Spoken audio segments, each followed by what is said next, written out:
Gone Gods, Part 2. I'm your friendly neighborhood Christian whistleblower. My name is Jeffrey Daugherty. I'm glad you're here with us on the Gospel Truth channel. Jeffrey Daugherty Show, Unindoctrinate Yourself, Gospel Truth, Christian Whistleblower channel. We're here wall-to-wall, treetop tall, at least 3, usually 4, 5, 6, 7, 8, 9 times each and every day, doing the best we can do to bring you the information that you need to unindoctrinate yourself and create yourself, build the life you love. It's much harder to convince someone that they've been fooled than it is to fool them, but that doesn't mean that I'm going to stop trying. I'm here, and I'm not going anywhere. We're doing everything that we can. Warrior Princess, thank you for the very nice comment on the last video. It warms my heart. It really does. It makes me feel like, you know what, it's worth it. And we are so appreciative of the people that take the time to write a comment, that take the time to send a card, that take the time to send a letter. I mean, that means more to me than you probably can understand. I know I seem like, sometimes just hardcore and nothing bothers me. And that's really the truth. But yet still, there's something in me that doesn't like people not to like me. And it just is what it is. So enough introspection. Let's get in and let's talk about Michael is here. There's a lot of people pouring in, Michael. Don't feel bad. The Gospel Truth Army is in full session. I salute all of you. And we're here to talk about Gone Gods. Gone Gods. Michael, are we cross? Gone Gods. Let's talk about it. I hope you watched episode 1. I hope that you'll watch this one as well. And I hope that you will take in the totality of this message, because I believe that it's very important. I believe it's very powerful, and it could be one of the key messages to your entire life. So that's the way it goes, ladies and gentlemen. We're here to talk about Gone Gods. If you listen to the first one, you know the subject that I'm talking about, you know kind of where we are.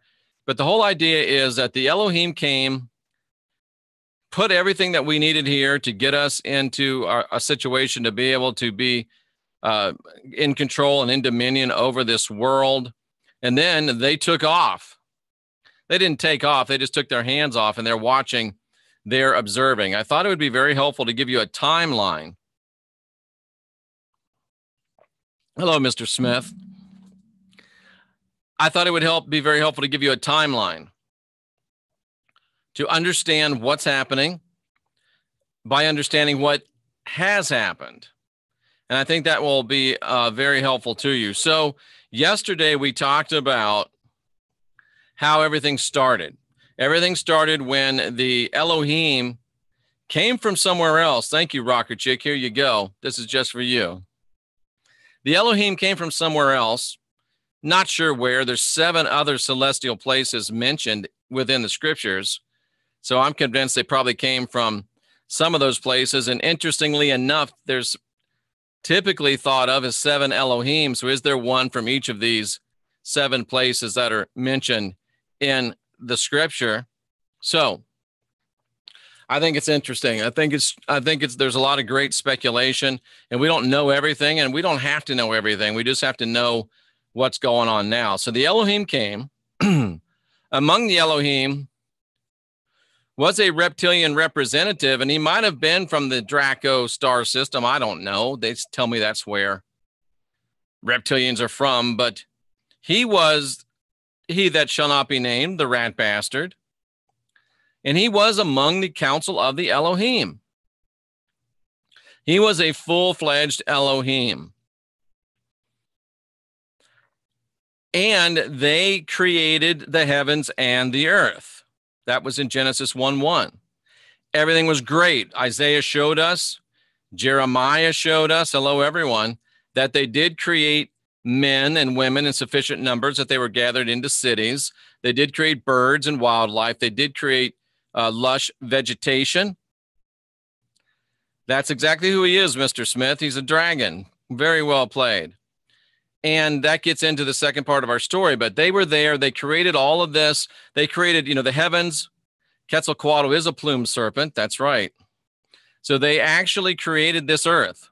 They created a great environment. And then they created the first species for the planet. They created a spiritual being that learned to take physical form, or they created just a physical human form being. How do I know this? Well, there's a lot to it. I got a book called Serpents and Doves in the Garden of the Gods. You can get it for $1.99.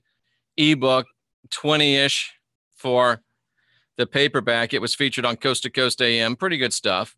Has all of this in detail. But they created a human species. And the reptilian rat bastard was upset.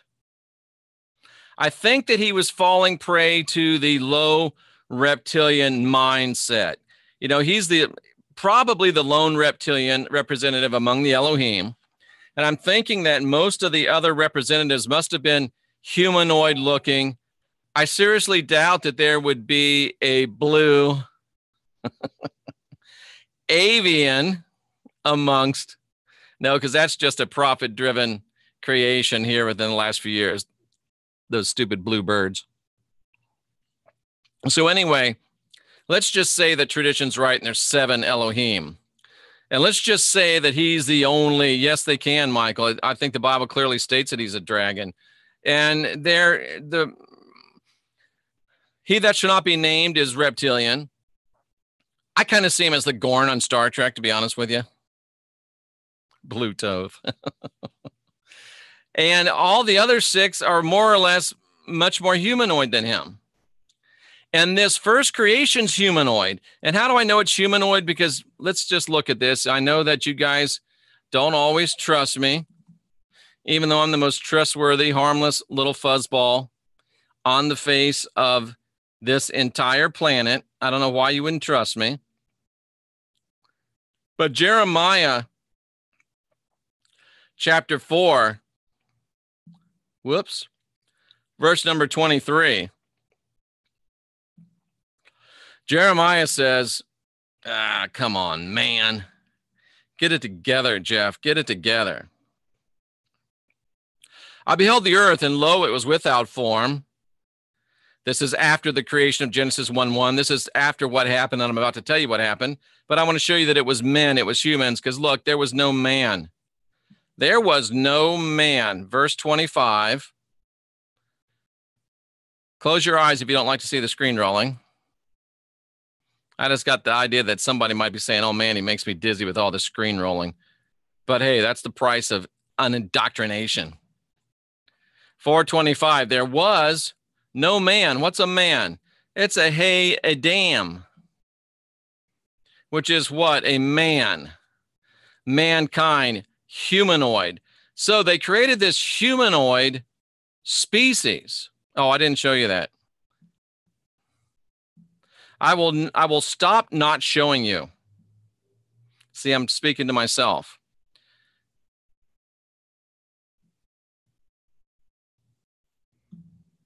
Get back over here and show you where I came from. Come on, you little piece of junk. All right, so 4:25, no man. 120, mankind. So they created a mankind being. They created a mankind being, a humanoid being. Now you can see the rat bastard's point a little bit, because here he is. He's the only reptilian. All the other 6 of these gods, some of them are male, some of them are female. That's cool. Maybe they were all corporately male and female, but anyway, we digress. View our last show on Indian gods, portents of doom. Female ghosts. Funny thing is, you could probably Google any one of those things on my channel and get a 3 or 4 videos out of it. Over 900 videos now. So he's sitting there, he's looking around. He's like, okay, I don't see any blue birds, but I see a lot of things around here that look humanoid. They look very humanoid. I look like a reptile. I look down at this thing that we've just created, this first being, and it looks like the rest of them, and it doesn't look like me. I think he might have had a problem with that. And I think that he might, is this sympathy for the rat bastard? That's what I should have called this. Sympathy for the rat bastard. Because it kind of is sympathy for the rat bastard. And I know that some of you don't like David Icke, and he's done some silly stuff, but he also does some good stuff. And this is just about the reptilian brain.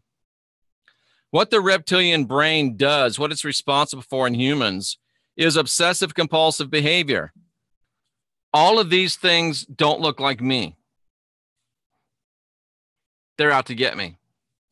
Rituals and superstitious acts.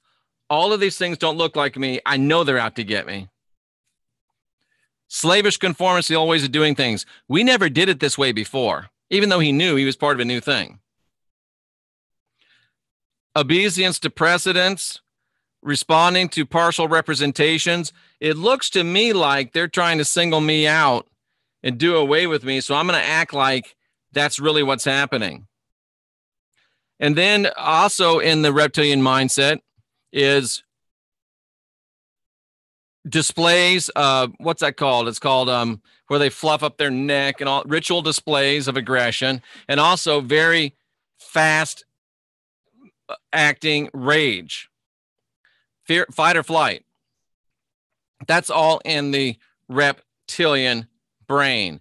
And I just pulled that off of something that David Icke had written. It is the oldest and most primitive part of the human brain. It's the cold-blooded part of the human brain. And it is responsible for our fight or flight response. So put yourself in the rat bastard's place for a second. He's the only reptile. They're all humanoid. They create this first being on Earth. And even though it does have reptilian DNA and reptilian tendencies and characteristics, outwardly it looks just like a human, or a humanoid at least. And he's saying they don't look nothing like me. I think these guys are trying to edge me out. They're trying to screw me. So the rat bastard calls a meeting, says, look, we got to talk. Job and Genesis, which one's the oldest book in the Bible? Kind of both right there. Not real sure which one is absolutely the oldest one in the Bible. They're both very, very old. They're both very, very ancient. So if we go into the book of Job, we see the manifestation, the playing out of this whole thing that I'm talking to you about. And let's take a look at it. This is during the time of Genesis chapter 1. This is the only description of the pre-Adamite world in the scriptures. This is Genesis 1:1. Behind the scenes of Genesis 1:1 with a Christian whistleblower, friendly neighborhood, gospel truth, Jeff Darty's show extravaganza of information. So they created a man. Job was representative of the whole race. The race was perfect and upright. It feared the Elohim. Feared the Elohim. Loved all the Elohim, including the rat bastard, but didn't look like the rat bastard. The rat bastard was like, I know they're out to get me. I know they're going to stick it to me. And every time he saw them, and then sons and daughters are born, it's like, man, there's becoming more and more of them. I know they're going to stick it to me. And then he's got sheep and cattle. Everything's going great. They're doing they're offering, it's not really burnt offering. They're offering the offerings to the Elohim. They're just offering their worship to the Elohim, and they did it continually. They did it continually. But the rat bastard saying they don't look like me. I know they're trying to stick it to me. So the rat bastard says, look, we need to have a meeting. Here's the meeting of the rat bastard and the Elohim. But Jeff, it says that it was Satan himself that came up into the earth, from the earth to the heaven. Satan marched up there and cast down his Satan stuff in front of all the gods. No. I know that's what you've been taught. I know that's what most of you believe, but there's a funny little thing called the original Hebrew language. Why don't we take a little look so we can rid you of these silly, superstitious presuppositions? Say that 3 times fast. All right, so let's take a look, starting with verse number 6, into the original Hebrew. Come on, man. Really? You're going to do that to me? Interlinear. Verse number 6. All right. Now, there was a day where the Elohim were gathered, and Yahweh came as what? Hasatan. An adversary. An adversary. What this is saying in the Greek and the Hebrew is that there was a meeting of the Elohim, and adversarial was Yahweh. And remember, you read it right to left. It's Hebrew. Well, he's just trying to confuse us. Sorry when scholarly procedure confuses you. Elohim, Yahweh, adversary. Get it? They had a meeting. Yahweh shows up with an adversarial position to the rest of the Elohim. Now, isn't that so easy to understand? So, Yahweh shows up, and this is during the time of Genesis 1:1, just 1:1. So he says, listen. He says, listen, man. I don't like what's going on. And then they play with the text here, because it's not the Lord saying to Satan. It's the Elohim saying to the Lord, who is acting as a Satan or an adversary. They're saying, hey, look, we know you're upset. We know that you don't look like us. And we know that this creature we made doesn't look like you. And we know that you might be feeling a little girly right now. Sorry to all the girls. We know you might be feeling like a little whiny right now, a little baby. But listen, have you taken a look at the Job? Have you taken a look at these people? Have you noticed that they're perfect? Have you noticed that they're upright? Have you noticed that they fear all the Elohim? They won't do evil? Dude, have you noticed that they are worshiping you as an Elohim? Well, Jeff, how do I know that's Elohim right there in verse 8? Oh, you're going to make me do it, aren't you? You're going to make me do it. You're going to make me go and show you verse 8 in the Hebrew. Oh, snap, it is Elohim. He's crafty, this Jeff. I know he's messing with us, but he's doing it really well. So the rat bastard, not happy, meaning of the Elohim, he is coming as an adversary. And they're saying, look, dude, I know you're not happy, but look at these guys. They're worshiping everybody. They even worship you. What the problem is. And then answering as an adversary, or if you read it Hebrew, Yahweh answers as adversary. I can't make it any more simple for you. And if you can't believe direct writing, Yahweh answers as adversary, then you are not ignorant, you're stupid, and you don't want to believe. You don't want to believe. You're holding on to you're precious. Let me tell you a story. Give me a second here. Let me tell you a story. When I was in the U.S. Air Force, was on leave, did some travel, I had I don't know if it's pleasure, but I had the opportunity to watch a monkey hunt. And dude, dudettes, I tell you, this is something I'll never forget. The way they hunt these monkeys, and this is, I watched it with my own two blue eyes. They get a coconut, okay? They cut a hole in a coconut. They hollow out the coconut. They cut a hole in it. They chain the coconut to a tree. They put a shiny, like a coin or a disc of metal in the coconut hole. They set it there and they wait. This is how you hunt a monkey. Pretty soon, because monkeys like coconuts, monkey comes walking along, you know, as monkeys do. Monkey looks in coconut, but he's not a stupid monkey. He's like, and he looks down, he sees that silver thing shining. He's like, man, not only is it a coconut, I'd like to have that silver thing. They like them.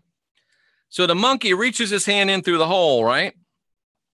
Grabs that silver thing and can't get his clenched fist out of the hole. So he's stuck because he's holding on to that silver thing. And then they very casually walk up with a club, monkey screaming, yelling, hollering, spitting. And they walk up and bash him over the head. And he's dead, and they pick him up, and there's your monkey hunt. And then they wait for the next one, and they do it monkey after monkey. All they have to do is let go of that shiny thing, pull their hand out, and run away, but they don't do it. They got to hold on to it. There's a lesson for you there. Not sure what the lesson is as it applies to this, but there's a lesson. There is a lesson. So, Rat Bastard answering as an adversary, he couldn't let go of that shiny object. Yeah, they worshiped me. Yeah, they're perfect. Yeah, they don't do evil. Yeah, there's nothing for me to think that they don't like me, but I still think you're going to screw me.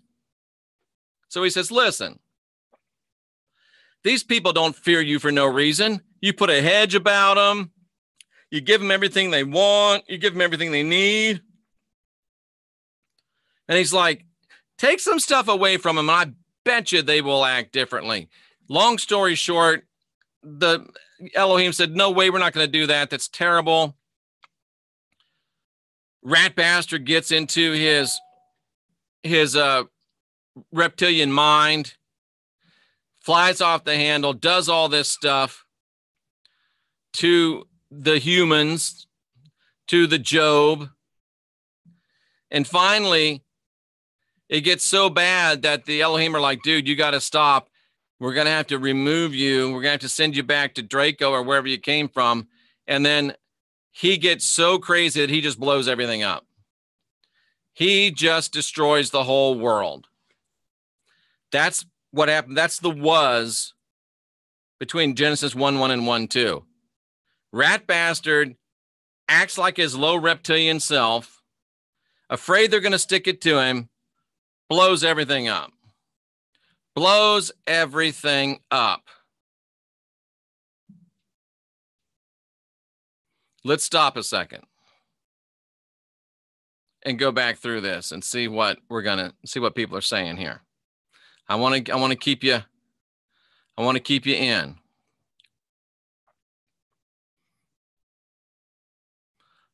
keep you involved.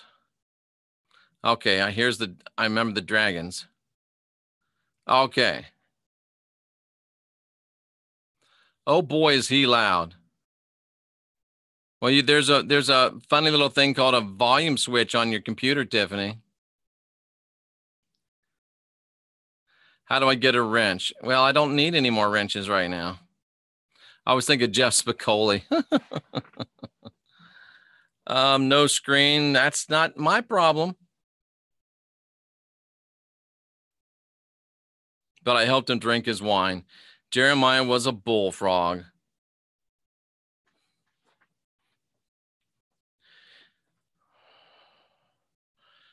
This unknowable, that was after man had been created, and Yaldabaoth, he that shall not be named, made a false creation. You're right.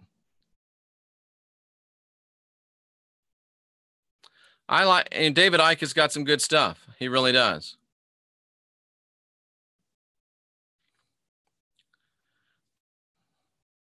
The ones began by making the head. Yeah, that's what they say. I don't buy it all. Yet the cunningness of the reptilian, but not the purity of the dove. Exactly right, Tiffany.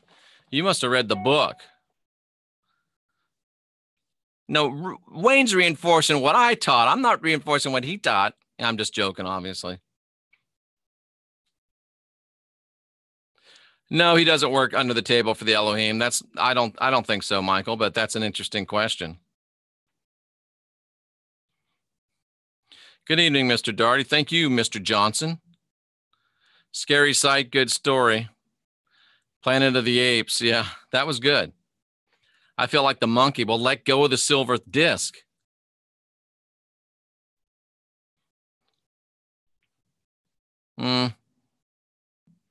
Monkey killers do suck. I agree with you. All right, so that brings us up to Genesis 1:2. Perfect world. It got destroyed because he that shall not be named got all upset. We saw yesterday that it was his blowing his fury through his nostrils that caused everything to get burned up. So that gives you an idea of the whole timeline. Perfect earth. He that shall not be named gets mad.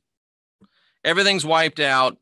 Then they come back, going back to yesterday, they create the majestic serpent, the upright reptilian species. And how funny it is that the next step in the process was to create a holy reptilian species.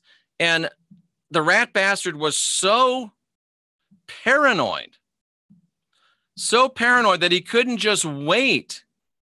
Because the next step in the process, and I had to believe he knew the process, the next step in the process was a reptilian humanoid. So you've got the DNA of the first bunch that was wiped out by he that shall not be named. The DNA of the upright reptilian combined to make us.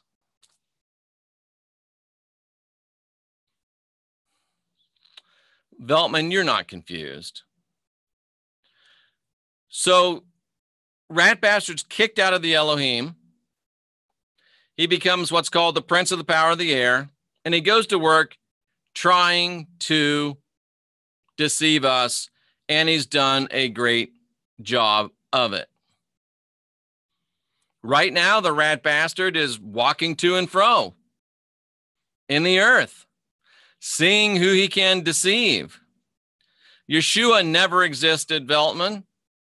Yeshua is a creation, a placeholder for when Yahweh wants to try to stage, I said his name, wants to stage a final false flag. He's created this positive cardboard cutout that he can inhabit. I've shown you that a million times. When he comes back, he's got his name covered with a cloth, saying that he's other people's names. So there you go.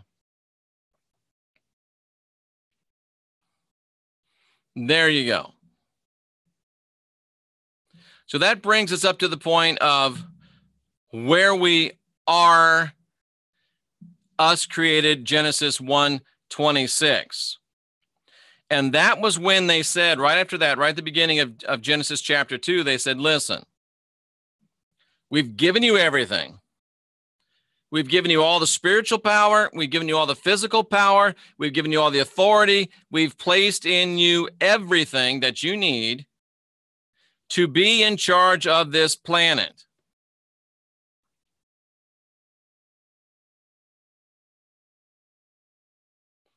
On this planet, we have everything we need to take charge. And we're sat here to do it and to learn to do it, and we haven't done it. So now I'm suggesting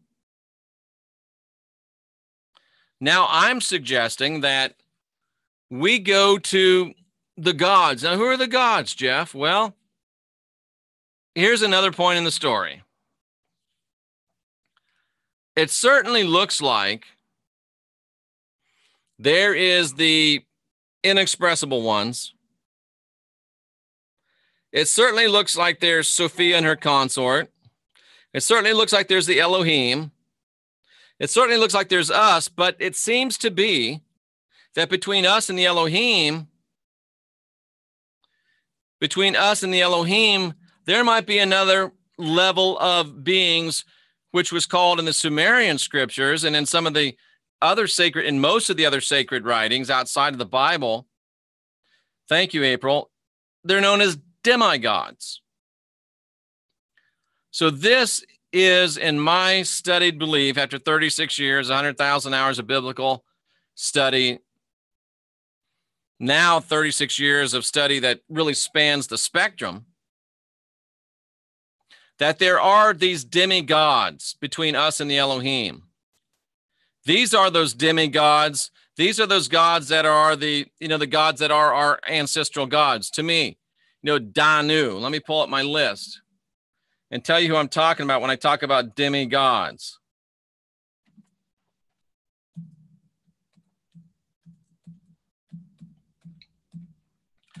And here's why they may not want to work with us. Veltman, I would probably say that archons are demigods. But here's one reason why they may not want to work with us, because they know we have a higher potential than they do. And that could cause some issues. But I think they've been so put down, and they've had their worship and their praise blockaded by he that shall not be named, my gods and goddesses.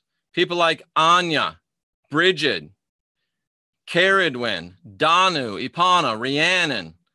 I know it's going through Rocker Chick's mind. Kaliak, Badba, Morrigan, Anu, Diana, Abnoma, Andrasta. They're all there. I think they're between the Elohim and us. And probably the rat bastard's still a little bit above them, even though he's a fallen Elohim. So my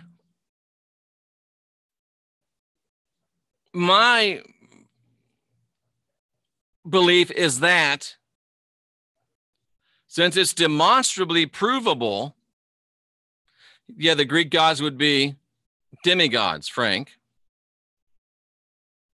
I don't know that Christ mentioned Adonis by name. You'd have to show me chapter and verse.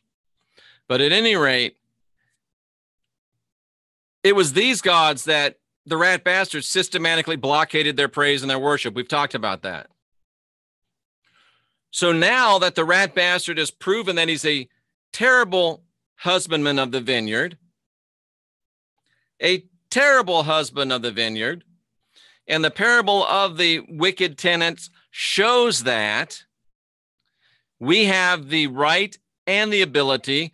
The Elohim placing us here with full authority shows us the fact that the Elohim placed us in an arena, a space in which to work, and that the fact that they ceased and desisted. That's why I say gone gods, because they said, okay, you got everything. It's time to show us what you got. Boom. It's like me giving my kids house, clothes, money, cars, furniture. You run it from here. It's like leaving your children an inheritance. It's just like it says in the parable of the wicked tenants. They set them up in a vineyard, and then they went away and watched what they are. How many are there? I think there's a lot of them. There's a lot of them. And why won't God do something about all the bad stuff? They did do something. They made you and empowered you with everything you needed to do something. The rat bastard, Christine, is the one that shall not be named. I don't like to name him because it gives him some power, but I can't help it when new people come in and ask the question. When you look in the Bible and you see the name Lord, Jehovah, Yahweh, that's the rat bastard. Marduk, Yaldabaoth, Saklis, those are all the rat bastard. We are kind of left with the rat bastard would be the wicked stepmother. And the other demigods were just other demigods. So he literally went, if you look at what he did with the Hebrews defected from humanity, went with him, became his people. He became their God, and he used them to systematically go. And it says right in the Old Testament, they cut down their groves, they tore up their idols, they went all ISIS on them. They destroyed and said, oh, you can't say their names anymore. And then he used the Romans to do the same thing, blockade the names of these gods. And then he used Britain to do the same thing.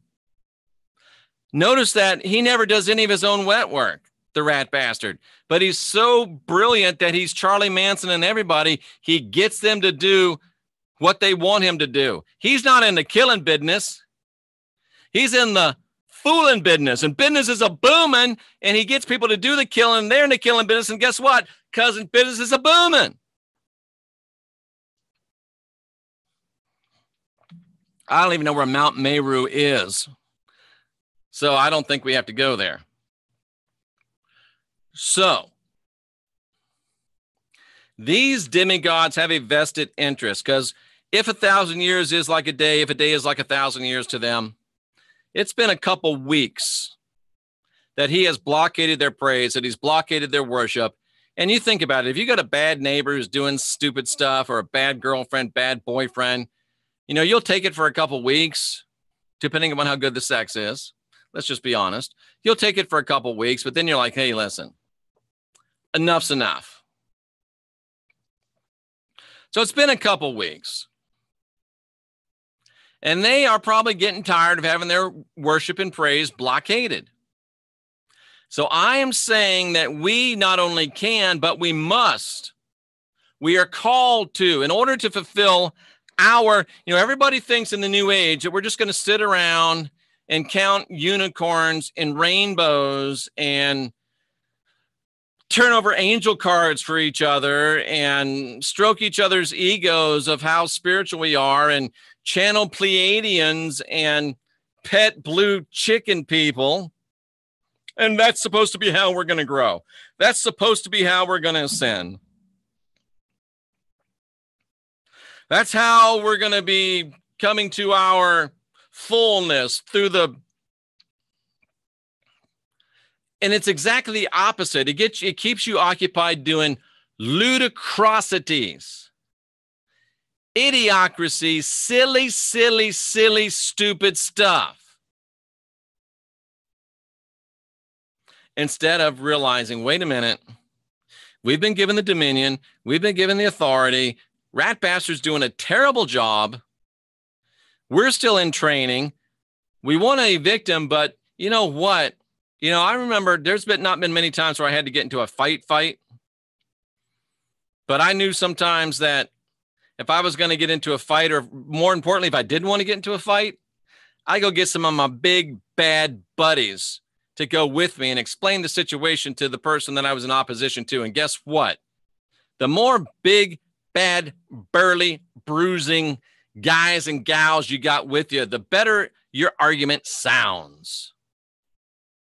The better your argument sounds. So what I'm saying is, I'm about ready to do this, and I hope you're going to join me. But let's just say I go to Anya and say, listen, Anya, I know you're the goddess of summer, wealth. That's nice. But I also know you're a goddess of sovereignty. How's your sovereignty doing right now, Anya? I had to look in Wikipedia to find your name. Didn't even know you existed. Why? Because this rat bastard has blockaded your praise and worship. Yeah, the one they threw out. He's blockaded your praise and worship. You're supposed to be a goddess of sovereignty, and you're not sovereign. How do you feel about that? I'm willing to bet that Anya is probably not real happy. And I said, well, Anya, you're not happy. I'm not happy. Let's go talk to Bridget. Bridget, I know she's about spring. I know she's about healing. I know she's about poetry, but she's also about smithcraft, making of things, like making weapons. So, she's got some ideas, some things, some knowledge I could leverage us. And guess what? I never heard of Bridget either. I thought that was a girl's name. Huh. And together, Anya and Bridget say, well, that's a good idea, Jeff. Well, let's go talk to Caradwin, because Caradwin is about transformation, rebirth, and inspiration. And we can use a whole bunch of that. And then we go talk to Rhiannon. She's a bad chick. And when we get all these people, we can go and say, hey, Danu, goddess Danu. Probably one of the highest of the demigods. No one knows who you are anymore, Danu, either. He's been a terrible steward. Let's go to him and say, look, you don't have to go home, but you can't stay here. What do you think would happen? What do you think would happen? I submit to you that he that shall not be named has never done his own wet work, and he probably can't do his own wet work. I submit to you that he might be like a bully on a playground, and when confronted with a bunch of committed people, not to mention, let's say all 8,000 of us were in, all 8,000 of us, and even if you could only find one god or one goddess, that's 8,000 goddesses, 8,000 people. If one can put 1,000 to flight and two can put 10,000 to flight, how many can 16,000 put to flight? I don't know, but it's a lot. And how many rat bastards are there? There's only one rat bastard. Pandora, good question. This was an opportunity for him to be rehabilitated as well.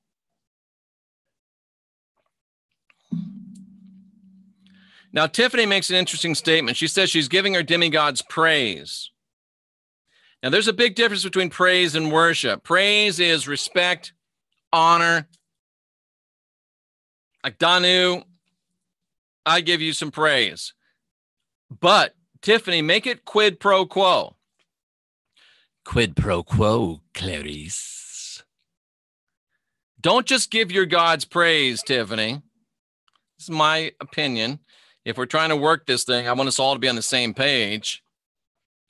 Don't just give them praise. Say, listen, Anya, if you'll help me go talk to the rat bastard, then I will use my 5, 6, 7, 8, 9 podcasts a day to 8,000 people, million minutes a month of people watching. I will use that to put out your name, Anya, goddess of summer, wealth, and sovereignty. Anya, goddess of the British Isles. I have a lot of listeners and followers in the British Isles.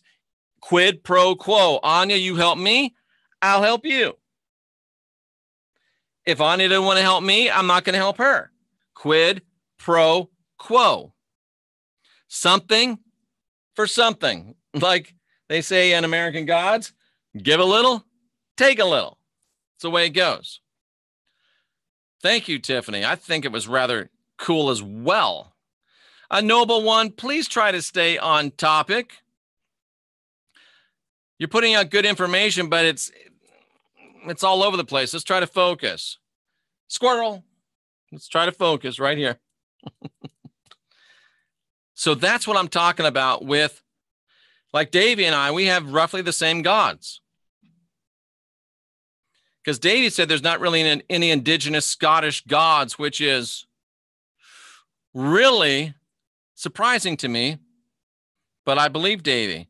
And I think I'm going to try to get Davey on, subject to his abilities to get himself on technology, to come on Friday for the first, allow me to introduce you. New channels with good messages. I want to introduce you to them. So that's the whole idea of gods, gone gods. They're gone because they've been blockaded by the rat bastard. He blockaded their praise. He blockaded their worship. He blockaded the use of their names. Literally. They're not really gone. They're just not being heard from. And if I'm really loud, I'll turn this down a little bit. They're just not being heard from. Well, good. He's technologically ready. Then we'll have Davey on Friday. So, to me, it just makes sense. Screw those blue birds. I got these for you, you blue birds. Did I do that? They are the forgotten ones. Very well put, April. I think it's like Dumb and Dumber. You're telling me there's a chance? I think there's a chance. We might. No, I know Davey does have a heavy accent, but I'll just have to say, Davey, say it again, please.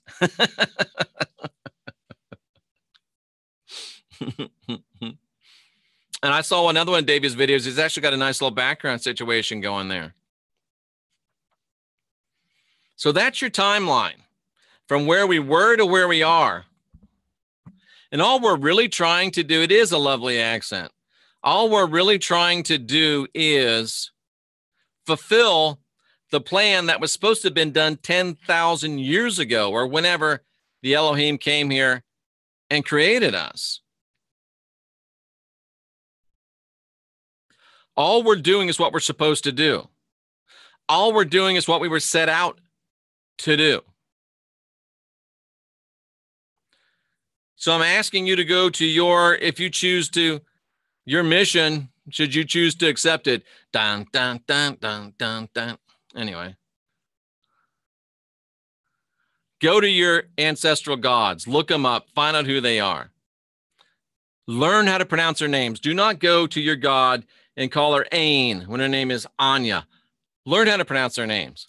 Like somebody said to me, I saw this video of this guy that was trashing you. It was supposed to be a refutation of Jeffrey Darty, and he didn't even take the time to look up how to pronounce your name. He was calling me Doherty or something.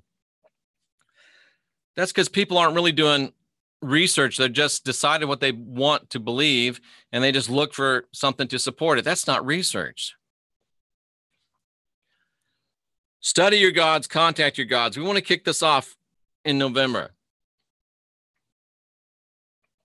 Then we'll individually go to our gods. And then we may collectively go to our gods, because I can have up to, I think, 40 people on here, all these little pictures. And we could bring on as many people as want to come on. And if there's more than 40 that want to come on, we can roll them. And we can do 15 minutes or 10 minutes or whatever minutes. And we can actually appeal to our gods. Pandora, I'm just suggesting to you that if you look at your ancestral gods, it does a few things. Number one, it puts you in touch with who you really are. It puts you in touch with who you were.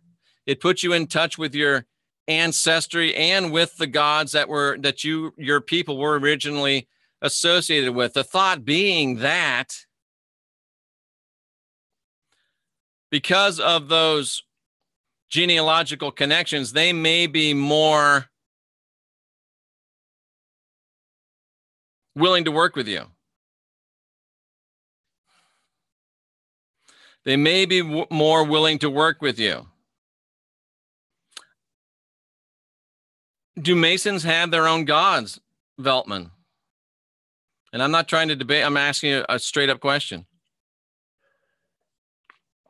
Rhiannon is a god of the British Isles, rocker chick. Goddess, pardon me. So there you go.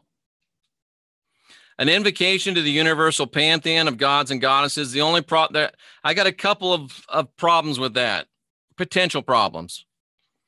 I don't really want to appeal. So there you go, rocker chick. I don't want to appeal to any. Rhiannon's kind of mostly Irish, but I think she's maybe over you British people stealing our women and raping our cattle.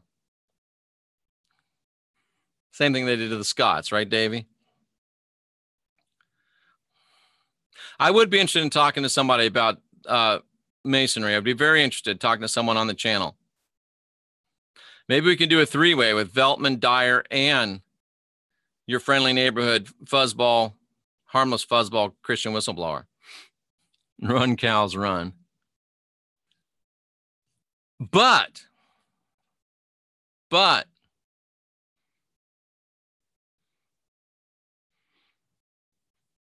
came to me, well, let's say there was blood gods that used to get power from blood sacrifices, right? They're not getting any power now because they've been cut off. What if we quid pro quo them? Hey, listen, I know you're a blood god. We don't deal with that. But if you'd like your name and at least some praise, some worship, some identity, quid pro quo. You starting that blood stuff, we got to cut you off. But boop, just a thought. Maybe it's a bad idea. Just a thought. Just a thought. Brad, all you have to do is find out where you're from and go on Google and say, I mean, it's not difficult. I know I'm Irish. I went on Google, Irish gods. Bloop, big list. Big list.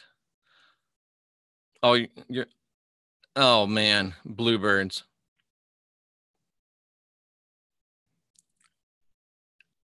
Can't mind name any off the top of my head, but I'll try to find out for Friday. Okay, cool. Blood gods are working with the spirit cookers. Yeah, they probably are, Praler. That's a good idea. That's pretty good. No blood gods.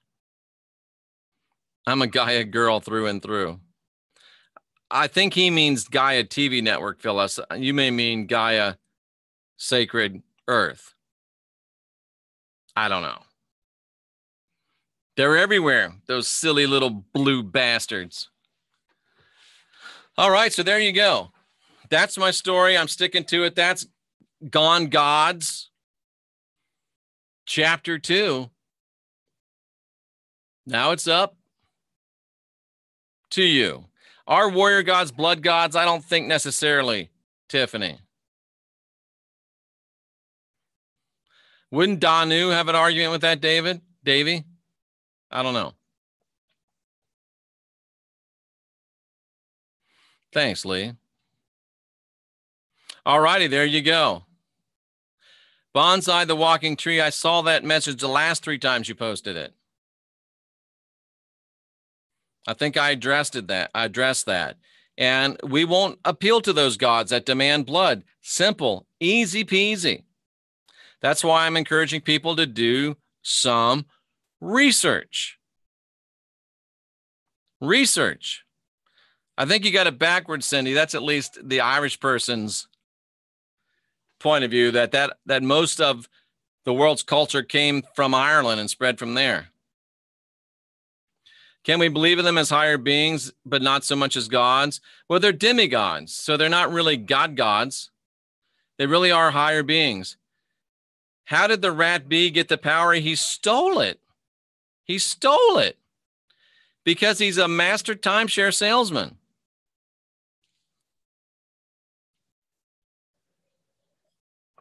There's a good question. Is there a difference between white and black magic? Of course, loosely translated, black magic infringes upon other people's intention. But white magic, if you're casting out an unbalanced spirit, you're doing black magic because you're overriding that spirit's intention. So I think it's all about the way you are meaning to use it. You can donate to the channel by hitting the dollar sign down there on the bottom and allow you to do a donation that way. Or you can go to my website, which you just click on here where it says Gospel Truth, Jeffrey Daugherty, or whatever, and it'll take you right to my website. Or my website is right here. And you can donate through PayPal. You don't even have to have a PayPal to do it. There you go. He didn't steal it. He tricks you into giving him yours. Exactly, Michael. Michael, you're right. I'm with you. My last name, Good, can be linked to Celtic heritage. Black Irish. Cool. It's not a phone. Oh, really? It's not on iPhone, but it is on Android. That's interesting. The dollar sign. It's called Super Chat, I believe. Yeah, usually the cell phones don't have it. Typically, you've got to be on a actual laptop or a desktop computer. But Tiffany's telling us that Android phones do support the dollar sign Super Chat to Tiff Dilio. All right. A noble no one. Thank you. I love to appreciate Lee's insight. However, I struggle giving credence to a grown man who uses emojis as acceptable vernacular. You must be new to the internet, Matthew. because emojis are the rage. I don't like to use them, but I don't have any problem with them.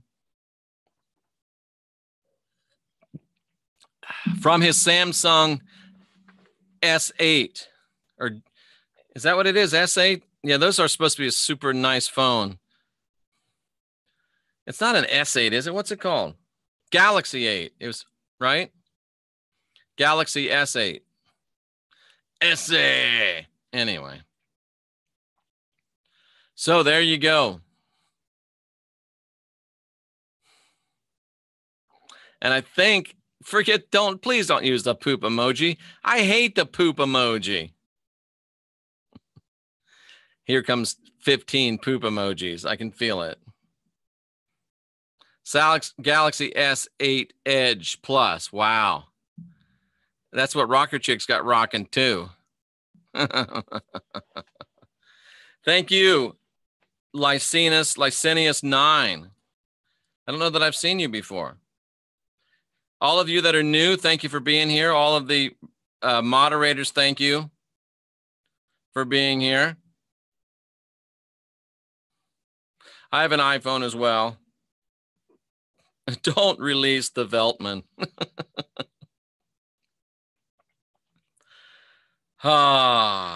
Ladies and gentlemen, that's some good stuff. That's some interesting stuff. That's some powerful stuff. I hope you'll come back. I hope you'll like. I hope you'll share. I hope you'll subscribe. And if you are subscribed, make sure you're still subscribed. Thank you, Johnny2287. So Tiffany likes the Edge better than the iPhone. Thank you, 33D3D Worldwide 333. I appreciate it. The Walking Tree. Thanks for putting up with us, Jeff. Yeah. All right, ladies and gentlemen, there you go. Gone Gods on the Christian Whistleblower Show. I'll see you again tonight. And until then, remember, unindoctrinate yourself. No original sin. Spark of divinity within. Be good to each other. And stay fearless, my friends.